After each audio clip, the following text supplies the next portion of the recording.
За сайн байцгаана уу. Манай хараачийг сонсож байгаа бүх хүмүүс яг одоо бидний яриа бол 89.7-оор шууд явж байгаа. За мөн дөрсчүүдэд YouTube ч юм уу сошиал хуудасууд руу ороод явж байгаа. За энэ удаагийн нэвтрүүлгийн зочдоо би танилцуулъя.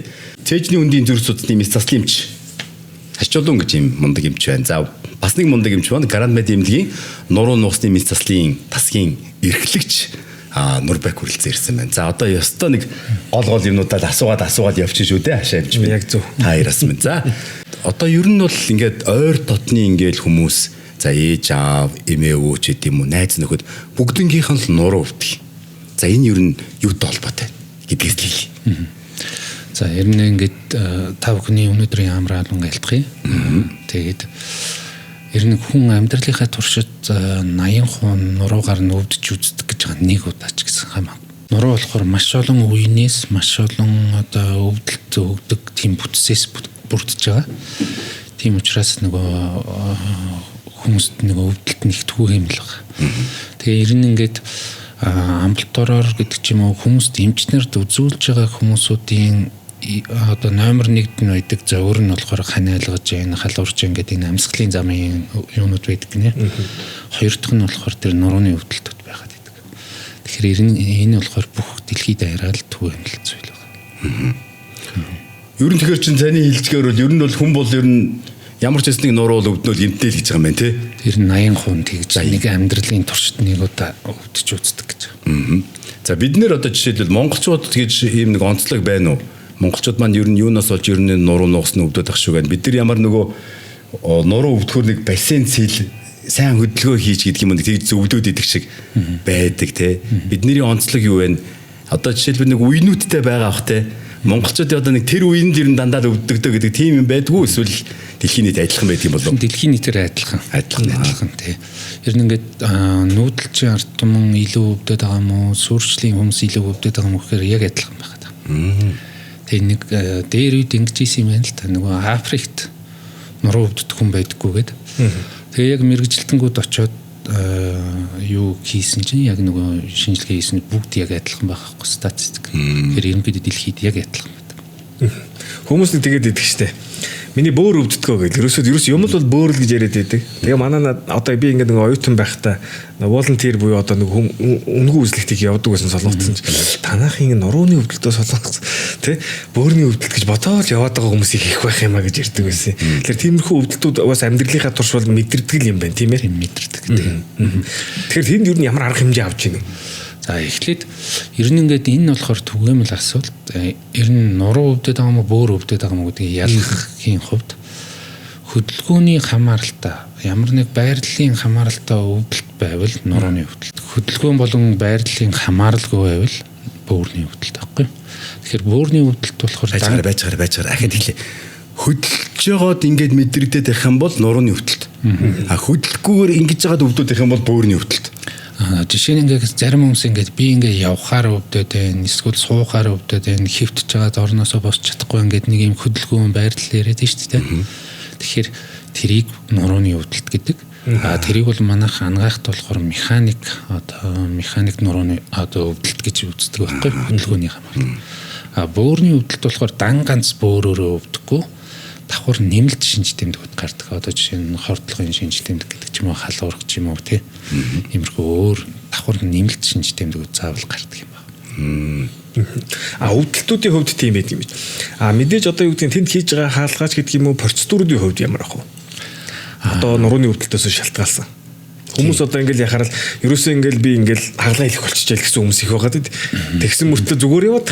За ер нь ингээд хагалгаанд орох шаардлага 90 цөөхөн байдаг л да. 95% нь хагалгааны бус аргаар эмчлэгдэх боломжтой. Ямар гоё юм те. Тэгэхээр 5% нь бол хагалгааны аргаар эмчлэгддэг. Гэхдээ орчин үед болохоор нөгөө мэслийн юм маань маш их хөгжөөд мэсэл маань асар их хөгжсөн байгаа учраас үр дүн бол маш өндөр болдог болсон. Тэгэхээр нөгөө хагалгаанаас дээр үеих шиг тийм айх юм бол байхгүй болчиход байгаа байхгүй. Тэгэхээр бүр ингээд 2016-наас хойш нөгөө онол нь 100% өөрчлөгдөөд 16 оноос 16 саяхнаас юм биш үү? Саяхнаас. Тэгээ нэг ёсондоо юу гэж хэлдэг вэ гэхээр жишээ нь ингээд бид нар 3G технологи гэж байгаа 5G технологи гэдэг ингээд технологи нь өөрчлөгдөд байна шүү дээ тий. Яг тэрэн шиг нуруу нугасны одоо үндсэн суур ойлголт нь 16 онд ингээд нэг юм юу болсон байх нь шүү дээ. Эргэл хийсэн байх. Бүүн болсон биш үү? Тэгээд тэрнээс хойш маш их одоо үр дүн маш сайтай болоо технологи нь хөгжөөд одоо бүр нэг хүмүүс нурууны хаалганаас айх үе маань байхгүй болж байгаа байхгүй. Над чи нэг юм ойлгодог хүн байна гэж бодъё заяа. Та нэг яг 16 оноос өмнө ямар ойлголттой байжгаад 16 оноос хойш яаж эргэлт хийгээд тийм өөр болоод тэгээ одоо бид нар ер нь нуруу нугасны өвдөлт юм хагалгаанаас айхгүй болох боломжтой болсон юм ээ гэдэг нэг бяцхан тайлбарлаад өгөөч. За ерөнхийдөө нэг юм товчлоод багцлаад хэлэх юм бол 3 юм байхад байгаа. За нэгдүгээр яг хөөхөөр бид нар хүний насыг дагаж гардаг өөрчлөлтүүдийг ялгадаггүй байсан. За тэгээ ингээд зураг авчгаар нэг юм насын дагаж гарсан өөрчлөлтүүдийг өвдөлт үүсгээд байгаа өөрчлөлтүүд гэдээ андуурдаг байсан гэсэн. Нэгдүгээр. Хоёрдугаар хүний нуруу бол ингээд хөдөлдөг эргэтэн. За тэгээ MRI зураг авахдаа хэвтүүлж хагаад хөдөлгөөнг авчдаг зургийг. Эсвэл зогсоож аваад хөдөлгөөнг авчдаг. Тэгэхээр тэр хөдөлдөг механизмыг ойлгоогүй байсан гэсэн үг. Нэгээс нь одоо болохоор бид нар тэр хөдөлдгийг ингээд ойлгочихж байгаа байхгүй юу. Тэгээ хөдлөөд ирэхээр яг зарим хүн босгоор өвдөд байгаа, зарим хүн суугаар өвдөд байгаа гэхээр өвдөлтүүд нь өөр өөр. Тэгэхээр хоёрдугаард энийг ойлгосон. За гуравдугаард өвдөлтийг таньж мэддэг болсон. Нэг өснө бид нар ингэж гараа ингээд түлчих юм бол хорсож өвдөн. Цогчих юм бол нэг өөр өвдөн, зүсчүүл нэг өөр өвдөн.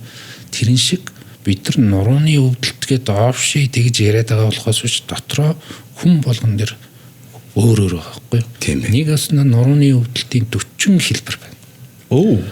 Нэг өсөндөө нэг хүн дээр нэг онш тавина, өөр хүн дээр дахиад өөр онш тавина. Тэгэхээр тэрийг таньж мэддэг болсон гэх юм уу? Тэгэхээр энэ 3 юм нийлээд цогц. Дээрээс нь одоо технологийн хөгжил байгаад байгаа. Тийм байна. Тэгээ хосолцож байгаа байхгүй. Гэтэ сони тий 16 хүртэл ингээд хөдлөж байгаа зураг авахгүй хөдөлгөөнгөөр аваад тэрэн дээр онш тавиад байсан гэхээр бол хөдөлгөж авдаг байсан. Ерөнхийдөө авдаг байсан. Гэхдээ тэрийг яг мөн чанарыг ойлгоогүй. Тийм байна. Яг хөдөлгөөнийхөө мөн чанарыг тий ойлгоогүй учраас онш нь буруу тавигддаг юм уу? Бүхлөвд нь биомеханик гэдэг ийм салбар гарч ирээд тэгээ биомеханикийн салбар гэдэг одоо нэг юм физикийн нэг эрдэмтэн нэг нээлт хийж тийм байна. Физикийн хуулиуд янз янзын хууль одоо хөдөлгөөнийх нь хуулиудээс механикийн хууль дээр үндэслээд биомеханик гэдэг гаргаад ирсэн гэсэн. Тэгэхээр тэрийгээ дагаад эмчилгээ бас өөрчлөгдөд явах нь шүү дээ. Тэглэг яг уу тэгэхээр ерөнхийдөө ингэж байгаа 16 оноос хойш нэг юм бүх юм 10 гараа хэрэгжиж байгаа гэж ойлгож байна. Өмнөх хондлуудын зарим юм зөв байсан, зарим нь буруу байсан гэдэг ингээд. Эмч маань Гранд Мед эмнэлэгт ажиллахаас өмнө хаана ажиллаж байсан? Улсын эмнэлэгт ажиллаж байсан. Гэхдээ би ингэсэн анх бид нар чинь ангаах төгсөөд суманд ажиллах хэрэгтэй гэдэг хууль гараад тэгээ нэг 5 богд үйдэг нэг улаангас сум байж тээ. Нэг жил ажиллаад тэгээ хотын тургунд ажиллаад тэгээ мэслийн курс төгсөөд мэдрэлийн мэслэгээд тэгээ явж чаад Гранд Медтэй орсон тоо. Таны бол алдар цуу бол ер нь төгссөн байт юм билээ шүү дээ Гранд Мед юм. Гүнээр яг үнэнгээсээ тийм шүү. Манай ажлын 3 эмэгтэй гурлаа мэдж байгаа байхгүй. Өө хашаа эмч нөгөө нэрээ явуулсан гэсэн. Өө Нурбек эмч орж байгаа юм. Өө тийштэй тэргээ бүгд мэдчихсэн би. Тэгэл их л мондоо хүн ирэх нь ашгүй хідэн үг салгаад авъя гэж ойлгож байгаа шүү дээ. Настай хүмүүсийг ингэдэг настай хүмүүс гэхгүйгээр хүмүүс ингээд юм өргөдөг те. Өргөөд нэг нурандаа юм оруулчлаа гэдэг тэр одоо яг юм орлоо гэж үзэх юм уу? Хугарж ийна гэж ойлгох уу тэрийг? Яг тэр бол бас л комплекс асуудал. За тэрэн дотор нь одоо бид ингээд 32 шүд байдаг те. Тэрэн шиг 23 диск байгаа. За тэгээ нөгөө бидний үе ингээд үе шиг тэрнээс 64 үе байгаа. Тэгээ хайлч үе байж болдог. Тэгэхээр яг өргөх момент өвддөг өвдөлтүүд ихвчлэн тэр зөөлөн эдүүдийн урагдалтууд байгаа. Тэгээ тухайн моментын дээр урагдаад өвддөг. Бас дискний асуудал байгаа, хугарлын асуудлууд байгаа. Тэгэхээр өвдөлтүүд нь ялгаатай. Тийм ялгаатай. Зөвлөж бэртэж гимтэж болох юм байна, ясаж суурж болох юм байна те. Тэндээч янз янзын гимтлүүд холбоос молбоосон дээр янз янзын гимтлүүд их юм байна те. За дэлхийн одоо жишээлбэл одоо нуруу нугасны энэ өвчин байгаа гэж. Эннээс одоо мэдээж тэр дурангийн ч юм уу янз янзын мэс заслын олон төрлийн аргууд байдаг бах те. Ер нь Монголд энэ төрлийн одоо мэс засал хийхэд хангалттай тоногдох хөрөмж одоо хүний нөөц нь байгаа юу? Заавал гадагшаа явах ёстой юу? Одоо Монголд имжлэгддэггүй гадагшаа явах ийм тохиолдол байна уу? Тэгээ ер нь ингээд бид нар бол одоо дэлхийд рүү нуруу нухсны чиглэлээр явах ямар ч шаардлагагүй болсон. Монгол улсад. Тэгэхээр Монгол улс болохоор одоо хамгийн сүүлийн үеийн технологиг 4 дахь орн болж нэвтрүүлээд, хүзүүний технологиудыг 2 дахь орн болж нэвтрүүлээд дэлхийд тэргүүлж явж байгаа байхгүй. Ямар гоё юм бэ. Тэгэхээр яг энэ ингээд гадагшаа явах шаардлагагүй болсон. За тэгээ энэ ганцхан эмч нарын юм биш. Одоо жишээ нь технологийн, одоо удирдлагын тэр үе шаттайгаар хөрөнгө оруулалт гэдэг тэр чинь бүр комплекс зүйл байт юм биш үү? Тэгэхээр тэр одоо багийн ажил байгаа байхгүй. Маш их том багийн удирдлагын зүгээс хөрөнгө оруулалт, тэгээ нөгөө мэргэжтэнгүүдийг бэлтгэх, үе шаттайгаар сургах, технологи нэвтрүүлэх гэдэг ийм том комплекс байт юм л. Тэгэхээр л Монгол бол ямар ч гадагшаа явах шаардлагагүйгээр нуруу нусны бүх төрлийн өвчин Монголд амжилт бүрэн болцоод байгаа юм. Тийм ба. Аму жигнэг. Сахарын агуулмж маш бага. Транс тус агуулаагүй, хүнсний нэмэлтгүй, зохицуулах үйлчилгээтэй. Таны эрүүл мэндэд. Удирдлагын одоо энэ гэмтэл одоо энэ чинь ингээд ямар нэгэн асуудал гарлаа шүү дээ. Ялангуяа миний танд хүн бол фитнес дээр юм өргөж жагаад тэгээд шахалт хийсэн чинь нуруунд даав юм уу одоо скул бол одоо хүзүүндээ гэмтлүүд авдгаа гэж их ярьж ирсэн л. Тэгэхээр энэ удирдлагаас шалтгаалсан за фитнесийн ийм гэмтлүүд ер нь аль нь их байна ер нь? Яг гэмтлийг одоо спортын гэмтэл гээд бүхэл бүтэн том ийм салбар гарч ирлээ шүү дээ сүүлийн үед. За дээр үед болохоор яг хөөхөр спорт болгоно л сайн гэж ойлгодог байсан бол одоо л ялгаатай болчлоо тий. Тэгэхээр наснасандаа тохирсон спортууд маань одоо яах шаардлагатай гарч ирж байгаа.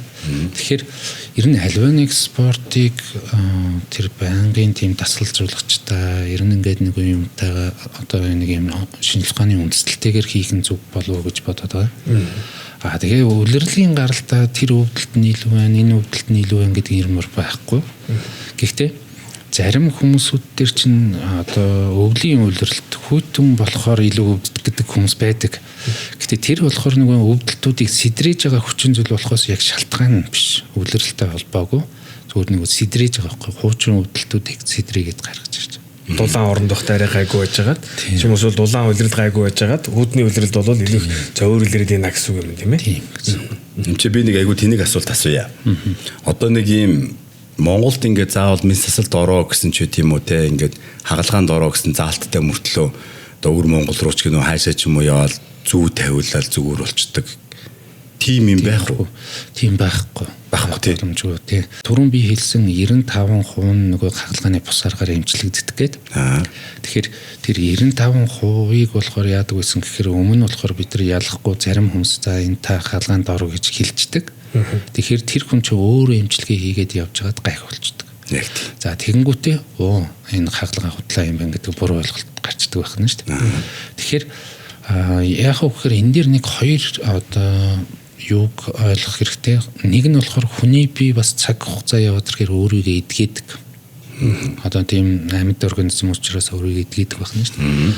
Хоёр дахь нь болохоор яг хөөхөр альва нэг өвчин заримдаа бас нэг юм одоо нэг ид үедээ гараад буцаад хэвэнд ордог юм үе шаттай шүү дээ. Тийм дараалалаар явдаг. Тэгэхээр тэр энэ дээрээ зарим юм давхцаад тэгээ буруу ойлголтууд их байгаа. Яг мэдрэл дарагдаад яг ингээд нөгөө нуугсан дарагдаад ирэхээр тийм зүүн мөгээр эдгэрх ямар ч боломжгүй байхгүй.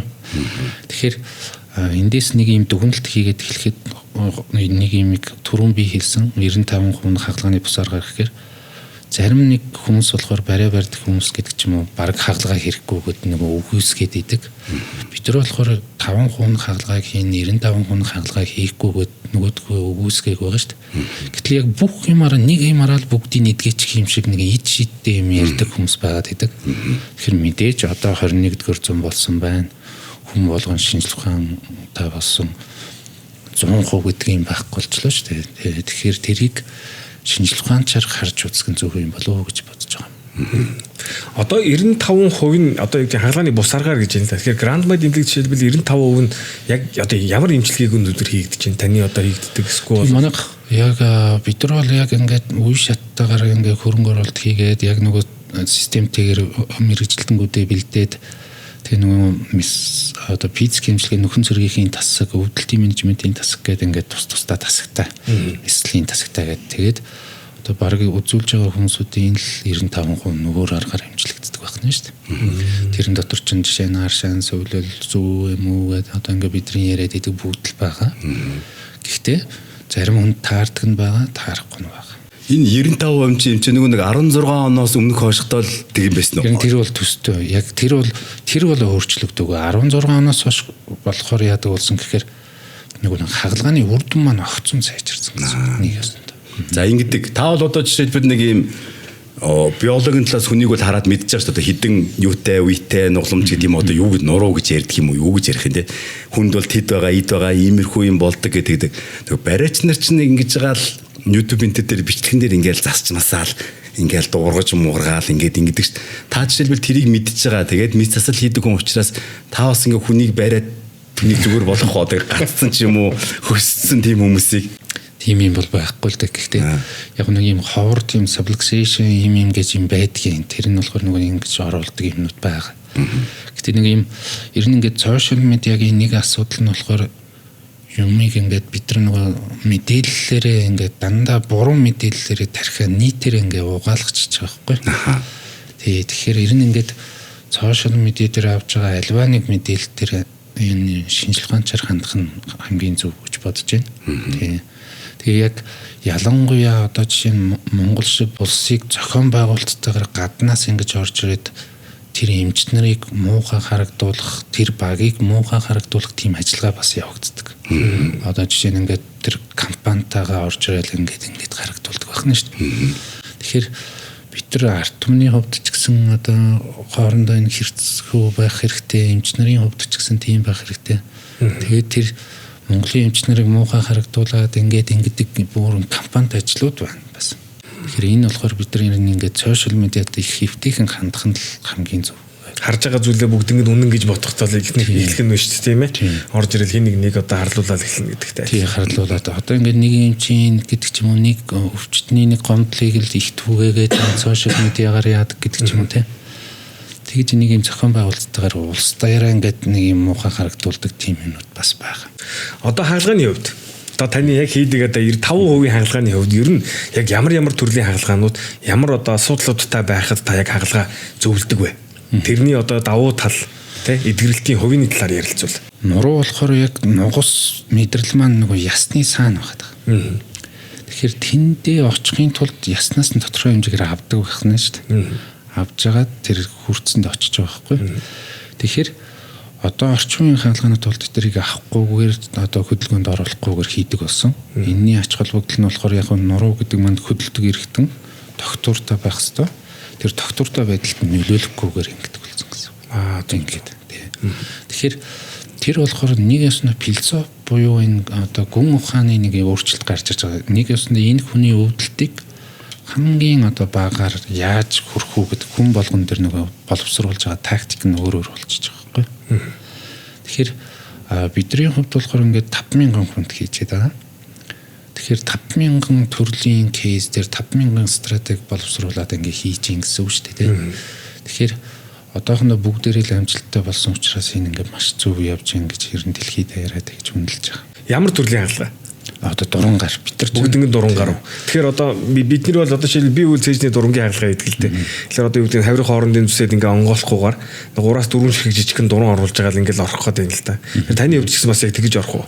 Үгүй энэ болохоор манай дурангийн одоо юу нь болохоор нэг цэжний хөндөй гэхээр нэг цэжний хөндөй байгаа даа. Хөвлийн хөндөй гэхээр нэг хөндөй байгаа даа. Үе гэхээр нэг дотор нэг хөндөй байгаа байхгүй юу? Нуруунд дээр тийм хөндөй байхгүй. Нэгэсэндээ дуран чинь нэг хөндөй дотор орж байгаад нэг юм хийж штэ тий. Тэгэхээр бид нар тэр хөндийг нь өөрсдөө хийдэг гэсэн үг. Байхгүй газар нь одоо нэг хөндийгээд хөндий хийгээд тэрэн дээр нь ингээд хагалгаа хийдэг байна штэ. Нэгдүгüүрт нэг хөндийгээ үүсгэж байгаа. Хоёрдугаарт нуруу ер нь нурууны сууг өөрөө 8 мм-ийн л жижигхэн тийм диаметртэй. Тэгэхээр хагалгаа болохоор 1-2 мм-ийн зайд л явагдаж байгаа. Йоо. Тэгэхээр тэр дүрсийг ингээд 40 дахин томруулж агаад ингээд хийдэг тийм нарийн технологиуд байдаг байна шүү дээ. Тэгэхээр тэр чинь нөгөө хөвлийн цэжний хөндийнээс нөгөө 2 3 нөхөр оруулж агаад хийдэг биш, нэг нөхөр ингэж хийж байгаа. Нэг өсөндөө зөв шиг юмар ингэж хийдэг байна шүү дээ. Тийм бэ. Тэр нь ямар төрлийн хаалгануудыг хийдэг? Бүх төрлийг хийж байна уу? Бүх төрлийг хийдэг байгаа байхгүй юу? Тэгэхээр энийг өмнө одоо 2016 оноос өмнө эндоскоп гэдэг нь дуран гэсэн үг л дээ мистер. Тэгж хийдэг байсан чинь 16 оноос хойш тэр нөгөө онол нь өөрчлөгдөд стеноскоп гэдэг арай өөр нэг юм скоп гэдэг нь арай өөр болчихно шүү дээ. Тэр утгаараа нөгөө тэрийг одоо амжилттай нутагшуулсан одоогийн байдлаар бид нар чинь нөгөө дэлхийд тэргүүлээд явж байгаа улсуудын нэг нь болчихж байгаа байхгүй юу? Тийм. Баяр үргийн юм чи гоё. Ийм үг сонсох ёстой сайхан байна. Тэгэхээр яг үхээр одоогийн байдлаар одоо Монгол улсын эмчнэр маань яаж ийм үхээр 15 улсад очоод тэр нөгөө дурангийн хагалгааг одоо зааж өгч байгаа. Хийж Монголчууд. Тий. 15 улсад очсон. За Америкт 2 удаа очсон. Европын улсуудаас Туркд очсон. Ихэнх нь Аз, Солонгос, Япон, за Филиппин, Энэтхэг гэдэг ингээд энэ Азийн улсууд төр очоод одоо хичээл зааж тэрийг нь яаж. За тэгээд дэлхий яагаад Монгол улсыг сонирхоод энэ вөхөр яаж юм бид нар нөгөө том биетэй булчин ихтэй, жин ихтэй, ясна хатуу тэрийг яаж хийж ийн вэ гэдгийг их сонирхдаг. Яаж аюулгүй хийж ингээд тэр том биетэй гүнзгий юм жин ихтэй. Тийм. Өөхөн давхар гэхдээ тэрийг нэвтэлж орно ингэн тэгин тэрний идэрэлтийн дараа нь яаж хянж ийн гэж эхлэн штэ. Тэгэхээр ч одоо бүр нэгээс 2 мм-ээр 0-оос мм-ээр ч одоо ч бараг цаашаа хараад хагалгаа хийгээгүй юм шиг сориггүй л байх нь шүү дээ. Энэ бол ерөнхийдөө нэг 7 мм гаднаас нь харахаар нэг юм жижигхэн 7 мм-ийн л нэг байдаг. Оо ямар сони юм. Энэ одоо хаана анх үүсэж яасан газар вэ? За энийг болохоор яг маш олон улсууд ингээ хийгээд фейлдээд яваад исэн байна. Анх энэ дурангийн ерөнхий нэг санааг 1973 онд нэг хүн гаргасан байна. За тэгээд тэр хүн ингээ бодож явсаар бод 89 онд тэр өөрөө хагалгаа хийж үзэж байгаа. Тэр хагалгаа. За тэр 89 оноос 2016 хүртэл тэр хагалгааны үр дүн маш муу байсан. Үддэнгүй байсан байна. Тэгээ 16 онд болохоор яг үгээр Солонгосын хэдийн эрдэмтэд дэлхийн хэдийн эрдэмтэд нийлж байгаад нэг юм ингээд санаа гараад тэгээ стеноскоп тэр чинь зөвхөн нэг хүнээс биш ерөнхийдөө нэг олон хүнээс гараад за ингэдгийн байна гэд нөгөө технологи өөрчилж байгаа байхгүй. Гэтэл дэлхийн бусад улсууд яасан гэхээр нэг өмнөх технологитойгоо хамтурсан адилхан л тэр үрдэн муутай технологи гэдэг. Тэгэхээр бид нар Монгол улс чинь 17 онд авсан тэр технологиг.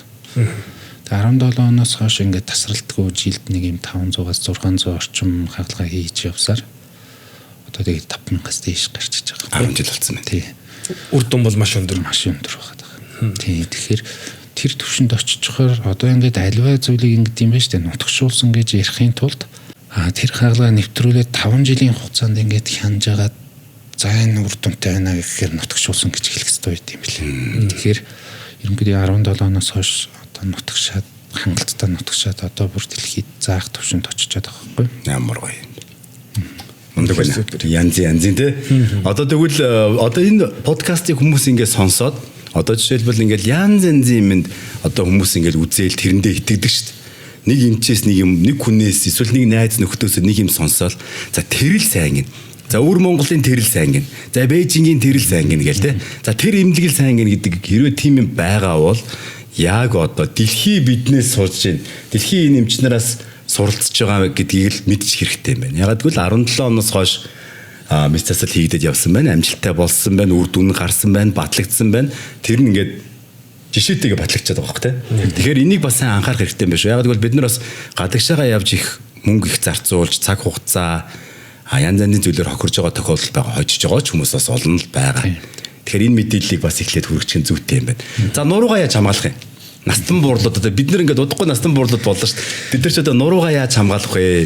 Яснээс эргэжилт. Тэр юм болж байгаа. Хүнд мөндийн мөрөхгүй одоо байна гэж баг байхгүй. Тэгэхээр юуг анхаарах вэ? Нуруугаа гэмтээхгүй тулд бид нар энэ өдөртмийнхээ амьдрал толгойд нэг бодолтой байх нь шүү дээ. За юу хийж юу бодмоор ах. За ерөнхийдөө нэг юм дөрвөн зарчмыг л баримталжвал маш сайн байна. За бичээ тай. За нэгдүгээр тамхи татахгүй байх хэрэгтэй. За ашгүй юм байна. За тэгээд тэр никотин маань нэг дискэн дээр ирж байгаа тэжээлийг ингээ бууруулцдаг учраас тэр урт хугацаанд ингээд явхаар нөгөө дискнуудыг муудулдаг юм байна. За хоёрдугаарт нөгөө өдөр тутамдаа 30 минут алхах хэрэгтэй ирнэ. Ямар ч хүн тий 30 минут хөдөлгөөнтэй байх хэрэгтэй. За тэгээд хамгийн сайн дасгал бол ер нь алхалт байд юм да. Нурууны юу? Тий. Дасгалын хувьд уу? Хамгийн сайн дасгал нь алхалт. За алхаа тий. Тий. За 3 дахь 30 минут суугаал 1 минут босдог байх хэрэгтэй. Заавал ингээд дундаа завсарлаатай нэг одоо цаг ч юм уу 2 цагаар суух байх нь шүү дээ. Тэгэхээр энэ нь ямар учиртай юм гэхээр хүн ингээд 30 минут суугаад ирэхээр хүний тарих за амарчаа ингэж үзээд бүх булчингаа сулжт юм байна л да. Тэгэхээр нөгөө нуруунд дээр ирж байгаа ачаал нь ихсэж тийм байна. Тэгэхээр 1 минут босохоор тарих буцаад ажил гэдэг команд өгөөд тэгээ нөгөө булчингууд нь буцаад нөгөө дискэн дээр ирж байгаа ачаалыг хуваалцаад эхэлдэг. За тэгээд ерөнхийдөө нэг хүнд юм ялангуяа давтамжтай юмыг өргөхгүй байх хэрэгтэй. Жишээ нэг юмыг аваад ийшээ тавиад нэг юмыг аваад юм. Нэг хөдөлгөөн ахиж давтаад байхгүй мэн тий. Удаан тэр хүнд юм өргөө тавиад байхгүй мэн. Тэгэхээр ерөнхийдөө дэлхийд болохоор хүнд юм гэдэг чинь 10 кг-аас дээш эхэлдэг байхгүй. За. Тэгэхээр яг нэг удаадаа нэг юм тор барьцдаг ч юм уу, нэг юм машинаас нэг юм аваад тавьчихыг хийж болно. Гэхдээ тэрийг нөгөө юм зөв техникээр яг нөгөө фитнес төр байдаг та нэг зөв техник яг тиймэрхүү техникээр хийвэл хамгийн зөв гэж үздэг. Та манай эхнэрт намайг дортой юм бариад дэлгүүрсч болохгүй хэлээд өгч. Тэгэхээр байнгын бүнд бүргүүлээд баярын өдрүүдээр хэцүү байгаа. Хэцүү. Тэгээ картыг битээ авч явжээ гэ. Тэр нь айгүй нуруунд муу байна гэж хэлээд өгөөч юм чээ тгөө. Ахаад дээрэс нэг юм. Хүмүүс ингэж байгаа л да одоо ихэнх чинь ингээл харахаар нөгөө блок гаргана гэж ярьдаг те ингээд яг хажууд нь болгоод тарах гэл ингээл дуурах юм. Тэгээ нөгөөх нь ч тэрнээсээ шалтгаалаад их гоё болж ийн гэл ингээл явах юм. Тэр ер нь зөв үгүй юу. Дээрэс нөгөө массаж хийлгээд булчин ингээл суллаад илгээд байдаг. Булчин суллаад ингэчгээрээ бас яг тэр нь зөв үү одоо ингээд тэр нь ямар үед хийж болохгүй ямар үед нь хийж болох юм бэ? За ер нь ингэж байгаа юм. За блок гаргана гэж нэг дуу гараад байгаа шүү дээ. Тэгэхээр дуу гарахыг физикийн үндслэлээр тайлбарлах юм бол вакуум зүйл ингээ хоорондоо салхтаа дуурдаг байхгүй юу? Одоо би 3-гаа дуургаж байгаа юм шиг ингээд. Тийм байна. Тэгэхээр нөгөө үеинүүд нь ингээ хоорондоо вакуум ийм хоёр одоо юу хальс байдаг тэр дундаа вакуум зүйл байдаг байхгүй юу? Дотор шингэнтэй. Тэгэхээр тэд нар ингээд салж байгаа. За тэгээ энэ болохоор сайнч биш мууч биш гэж байгаа. Шинжлэх ухааны янз янзаар судалсан л та. За ийм нэг юм хүнд аюултай ч юм болохгүй юу сайнч зүйл болохгүй. Тэгэхээр нэг блок гарах нь болохоор сайнч биш мууч биш зүгээр сэтгэл санааны зүйлүүд байгаад байгаа. Нэгдүгээр. Тэгээ хоёрдугаарт яг мэдээж сэрэгжилттэй. За тэгээд ялангуяа эмэгтэй настай хүмүүс сэвэршилт явагдсан хүмүүс төр блок гарах нь маш аюултай. Маш олон хүмүүс гэмтээд ирж байгаа. Нөгөө нурууны хугараад ингээд юунууд нь үе хугараад. Тэгэхээр нөгөө хамаагүй тийм блок гаргаснараа бол мэдрэл чөлөөлөгдөн гэдэг ч юм уу эсвэл нөгөө булчин сулрам гэдэг юм бол ерөнхийдөө шинжлэх ухаанаараа батлагдаагүй. Гэхдээ зарим хүмүүсүүдийн итгэл үнэмшлэрээ тэгж явж байгаа. Шинжлэх ухаан бол энийг хүлээн зөвшөөрдөггүй.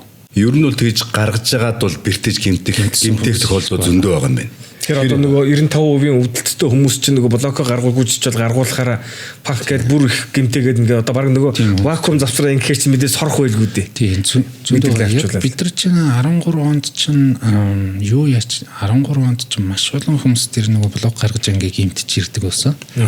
Сүүлийн үед одоо 10 жилийн дараа гэдэг ч юм уу тэр нь багасж байгаа. За тэгэхээр хоёр юм одоо хүмүүс ч гэсэн тэр блок гаргаад хүмүүс ч гэсэн ер нь ойлгоод эхэлсэн. Маш олон одоо тийм тохиолдлууд юм байна гэдэг. Тийм юм байна гэдэг. Дээрээс нь тэтэр ч гэсэн одоо маадгүй тэр нэг юм чадвар чад одоо туршлага чад ингэсэн баг. Тийм чи. Тэд нар ер нь болсон баг нэг хүмүүс нь хэл ам хийж ирээд тэгээ ер нь ингээ блок гарахаа болъё л гэсэн мө. Тэрнээс нэг айтар туршлага чад тэгээ блоков гарахаа болсон гэдэг ойлголт биш баг. Яг ямар ч гэсэн хүмүүс ч гэсэн ойлгоод маадгүй нийгмээр ингээд нэгнээсээ сонсоод ингэж ирсэн баг. Тэгээд яг нэг юм физикийн имчилгээ арай юм зөөлөн аргаар үзээд одоо барай заслал хийдэг ч гэсэн хүмүүс маш олон хүн явуулдаг одоо над дээр ингээд зөндөө байна. Тэгээ барьж байгаа за ирнэ ингээд та нэг мэрэгжлийн эмчт хандаад нэг үзүүлчихвэл зүгээр байна гэд явуулсан гэд маш олон хүмүүс ирдэг. Тэгэхээр энэ нь хүмүүсийн талаас ч гэсэн тэр хүмүүсүүдийн талаас ч гэсэн бүх талаараа минь мэдээлэл нь сайжраад ер нь ингээд юмд арай шинжлэх ухаанчаар хандаад эхэлж байгаа юм болов уу гэж бодож байна. Бас нэг юм байна. Одоо нөгөө ингээд нуруу өвдөд ирэхээр даалгавар солонгосчууд нэг Супермен гэдэг дасгал хийгээд одоо ингээд доош харж хөвтчихэд хоёр гараа ингээд дээш нь болгоо тэг ингээд гидийгээд хөлөө бас мөн адилхан ингэж номруулж ингэж гидийгээд тэгээ нурууныхаа одоо загсан булчин гэдэг юмыг чангаруулна гэдэг. Тэрийг их сайн. Нөгөө талаар ихээр массаж хийгээл аль болох чулуун массаж хийгээл бомб тавиал тэнд нь үрээл ингээл ингэх юм. Энэ юу нь бас яадаг ямар юм шил. Энийг зөв. Яг энэ ингэдэг юм ба. Эрдэмтэд судлаад дискэн дээр хийж байгаа ачааллыг судалсан байгаа хгүй нэг зэрэг одоо тэр чинь магадгүй Ньютоноор хэмжсэн байх л та. Тэр хөвтөж яхад 25 гэж байгаа. Тэгээд зогсож яхаар 100, сууж явах за 140 гэдэг байгаа хгүй. За эндээс дүгнэлт хийхэд яг үхээр аливаа дасгалыг хөвтэйгээр хийвэл зүгээр гэсэн үг байхгүй. Тэгэхээр саяны нөгөө супермен гэд хэлээд байгаа зүйл чинь хөвтэйгээр хийж байгаа дасгал байхгүй. Тэгэхээр энэ болохоор нуруунд ямар ч ачаал өгдөггүй дасгал. За тэгэхээр нуруунд өмөрч байгаас ажилладаг. Миний бас нэг юм зөвлөх дуртай фитнест явдаг хүмүүс бол аливаа нэг зүйлийг суугаагаараа биш хөвтэйгээр хийвэл илүү зүгээр шүү. Одоо тэр шахалт махалт гэдэг зүйлүүдийг фитнесийн хийж юм зөвлөдөлдөө. Тэгэхээр цуугаа байдал дээр 140. За дээрээс нь юм өргөөд ингээд нөгөө юу яхаар ачаал авах юм бол нуруунд дээр ирэх ачаал чинь ихснэ л гэдгийг зүгээр ерөнхий нөгөө дүгнэлтийн тэр масс нөгөө блог 2 дахь асуулт массаж гаргаад массаж хийж зөөлрүүлээд байна. Тэр нь болохоор яг үхээр ер нь ингээд булчин яагаад чангардаг вэ гэхээр вэ штэ. Аливаа нэг булчин хүнийг хамгаалах зорилготой. Жишээ нь ингээд бид нар уул мол руугаа хол газар алхаад ингээд ирэхээр хөлний булчингууд чангараад барьдаг та. Жишээ нь ингээд би гараа хугалчих юм бол булчингууд нь чангараад ингээд барьчихна. Хөдөлгөөн хийлэхгүй. Тэгэхээр тэр яаж ийм нөхөр өөрийгөө хамгаалдаг байх нь шүү дээ. За тэгээд нурууны булчин чангарч ийн гэдэг маань ямарваа нэг хөдөлгөөнийг хязгаарлах гээд өөрийгөө хамгаалж байгаа нэг ургуулын хэлбэр байх нь шүү дээ. Тэгэхээр асуудал юу вэ нөхөр булчин чангарчаад өвдөд байгаа юм бол биш өвдөлтөөс болоод булчин чангарч байгаа гэсэн. Тэгэхээр өвдөлт нь хаана вэ гэдгээ олох нь чухал байна. Яг тийм байна тий. Нэг юм өвдөл тэгэл ингээ хөрх юм ингээ өөрийгөө хамгаалаад ирчихэж байгаа юм шүү дээ. Яг хөө зарим хүмүүс чинь нэг юм урагдалт болоод угаасаа нэг зөүлийн өвдөлтүүд чинь нэг хэд хоноод өөрөө ингээ жамдаа идэгэн шүү дээ тий. Яг тэрэн шиг тэр булчмын суллаад цаг хугацаа хожиж ахаар зүгээр болчдөг хүмүүс байгаа. Гэхдээ бүр эсрэгээрээ тэр булчингийн жишээн суллаад тэр чинь нэг юм мэдрэлээ хамгаалах гээд нугасаа хамгаалах гээд хамгаалж исэн чинь бүр эсрэгээрээ болсон ч хүмүүс байгаа. Тэгэхээр гол point маань эхлээд булчин биш өвдөлтөн дээр байна шүү дээ. Өвдөлтийг онцлох нь чухал гэж үзэж байгаа. Янзи. Би ер нь бол аюу маш олон зүйлийг орж авлаа. Би ер нь ингээ бодлоо. Сошиал медиа ер нь энэ хүчтэй яваал эмч бариач энэ төр ингээд гараал идэг. Энийг бол маш одоо зөвөр маш олон давхар шүүлтүүдээр хүлээж авах хэрэгтэй юм байна гэж ойлголоо. Одоо эмчч вэ, бариачч вэ, массажистч вэ ингээд хүн зөвлөөл барьж байгаа зүйл дээр бол маш шүүлтүүртэйгээр ягаад. Тэгээ ер нь шинжлэх ухаанч тал дээр байхгүй болохгүй юм байна. Хамгийн сүүлч асуулт. Одоо түрүүн та хэлжсэн танай эмнэлэг дээр бол янз янзын эмчилгээ байгаа гэжсэн тий. Одоо ингээд нэг энэ шавар нуруунд сайн гэдэг нэг юм байдаг штэ. Тэр одоо энэ шинжлэх ухаанаар аль зэрэг нотлогдсон байдаг юм бол одоо жишээ нь шаргалжууд байна уу тэр хужир төлөв тэдрийг ер нь ингээд шавар нөлөөтэй хүмүүс байдаг. Түрүүний нэг 95% дотор чинь зарим хүн дээр нэг шавар нь тайрна, зарим хүн дээр нэг физик эмчилгээнд харан гэх янз янз байгаад байдаг. Тэгэхээр шавар дээр болохоор ямар нэг сөрөг тал байхгүй. За яг ямар үйлчлэгийг үзүүлж байгаа гэж ойлгох уу тэр шаварыг жижиг минералууд байгаа. Тэгээд тэр нэг булчингуудыг цочроод цочроогоод нөгөө шимэгдээд тэгээд нөгөө хөрвслийн процессыг аажимдаа нандаж байгаа. Ерөнхий нэг юм юу нь болохоор тийм өрөвсөл рүү чиглэгдсэн байдаг байна шүү дээ. Тийм бай. Өрөвслийг дамдаа гэдэг юм чинь нөгөө цаг хугацаа одоо юу гэдэг цаг хугацаа яваад эдгэрж байгааг л нэг процедур байна шүү дээ. Бараг тийм. Тэгэхээр яг үхээр миний нөгөө хэлэх дуртай зүйл бол бид нар бол бүх шинжлэх ухааныг хүлээж авдаг. За бүх шинжлэх ухаанд хүндэтгэлтэй ханддаг. Барай засал одоо бүгдийнд нь хүндэтгэлтэй ханддаг. Гэхдээ зарим хүн төр хийхгүй юм бол байдаг. Жишээ нь ингээд үнэхээр мэдрэл дарагдчихад нугас дарагдчихад хахад энийг би бараагаар идгин гэж ярьж болохгүй байхгүй юу? Тийм ээ. Тэгэхээр тэр хүний нөгөө дараагийн асуудал нь хүндэрчих гээд байгаа байхгүй юу? Тийм ээ. Тэгэхээр альва нэг шинжлэх ухаанд хүндэтгэлтэй харгаад нэгэндээ ингэж хүндэтгэлтэй хандах нь зөв. За маш их баярлалаа. За хашаа хэмжүүнүүдээр хагалгатай байж байгаа л ороод ирлээ. Бас танд би танаас бас гоё чанаруудыг бас зөндөө олж харлаа. Төгжир чокологоо дит гараад ирсэн хүрээд ирлээ гэдэг нэг бараг 40 минутын өмнө хүрээд ирсэн. Бас сайхан байна. Тэгээд урилгыг хүлээж авч оролцсон та хоёртаа маш их баярлалаа. Бидний энэ яриа 10 хүн үзээд тэр дундаас нэг 3 хүн нь за окей юм ойлгоод авчих юм бол бид гурав энд цаг заваа зарцуулж сууж байгааг л үр дүн гарнаа л гэсэн үг. Гарж ийна л гэсэн үг те. Тэгээд та хоёрын бас цаашд 26 онд маш олон хүн эдгэж тэ Монгол улсынхаа хөгжил дэвшилд хувь нэмрээ оруулаарай гэж хүсэж байна тэ. Амуу жигнэг сахарын агуулмж маш бага. Транстос агуулаагүй. Хүнсний нэмэлтгүй зөвцүүлэх үйлчилгээтэй. Та эрүүл мэндэд анхаараарай.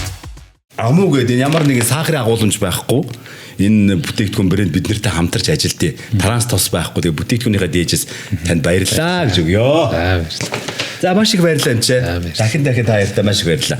Өнөөдрийн манай зочноор Гранмед имлэгийн нуруу нухтын мэс заслын тасгийн эрхлэгч Нурбек мөн Улаанбаатар сонгодоо имлэгийн цэжний өнди зүрх судасны мэс заслын эмч хашчулуунаар оролцлоо. Маш их баярлалаа. Баярлалаа. За Баярлалаа.